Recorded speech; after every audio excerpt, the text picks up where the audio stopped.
നല്ല വെയിലത്ത് കയറി വരുമ്പോൾ അല്പം തണുത്തിട്ട് ഒരു ജ്യൂസ് കുടിച്ചാൽ അപ്പോൾ കിട്ടുന്നൊരു ഉന്മേഷം അതൊന്ന് വേറെ തന്നെയാണല്ലേ. അതും നമ്മുടെ പറമ്പിൽ നിന്ന് തന്നെ പറിച്ച ഈ ലൂബിക്ക വെച്ചിട്ടാകുമ്പോഴോ അതിന് ടേസ്റ്റും ഗുണവും കൂടും.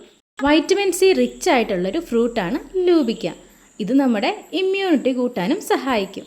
എന്നാൽ പിന്നെ അതെങ്ങനെയാണ് ഉണ്ടാക്കുന്നതെന്നും കൂടി ഒന്ന് കണ്ടു കളയാം. 1/2 കിലോ ലൂബിക്ക നന്നായിട്ടൊന്ന് കഴുകി വൃത്തിയാക്കിയതിന് ശേഷം നെകക്ക വെള്ളം ഒഴിച്ച് സ്റ്റൗവിൽ വെച്ച് ഒന്ന് തിളപ്പിക്കുക. അത് നന്നായിട്ട് തിളച്ച് വന്ന് ആ ലൂബിക്ക ഒന്ന് പൊട്ടി തുടങ്ങുന്ന സമയത്ത് സ്റ്റൗ ഓഫ് ചെയ്ത് ഒന്ന് അരിച്ചൂറ്റാം. അരിച്ചൂറ്റുന്ന വെള്ളം അളന്നെടുക്കണം. ഈ അരിച്ചൂറ്റിയ വെള്ളത്തിനൊപ്പം തന്നെ അതേ അളവിൽ പഞ്ചസാര കൂടി ഇട്ട് ഒന്നുകൂടി സ്റ്റൗവിൽ വെച്ച് തിളപ്പിക്കുക. ഇതൊന്ന് പതഞ്ഞ് പൊങ്ങി വരുന്ന സമയത്ത് സ്റ്റൗ ഓഫ് ചെയ്യാവുന്നതാണ്.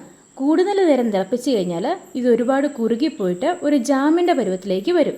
ഇനി ഈ സിറപ്പ് നമുക്ക് സോഡയുടെ കൂടെയോ വെള്ളത്തിൻ്റെ കൂടെയോ അല്പം മിൻറ്റ് ലീവ്സ് കൂടി ഇട്ട് ഐസും ഇട്ട് നമുക്ക് ആവശ്യാനുസരണം കുടിക്കാവുന്നതാണ്.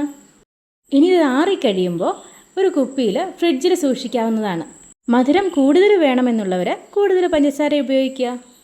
അപ്പോൾ ഈ വീഡിയോ എല്ലാവർക്കും ഇഷ്ടപ്പെട്ടെന്ന് കരുതുന്നു. മറ്റൊരു വീഡിയോ ആയിട്ട് വരുന്നവരേക്കും എല്ലാവർക്കും ബൈ ബൈ.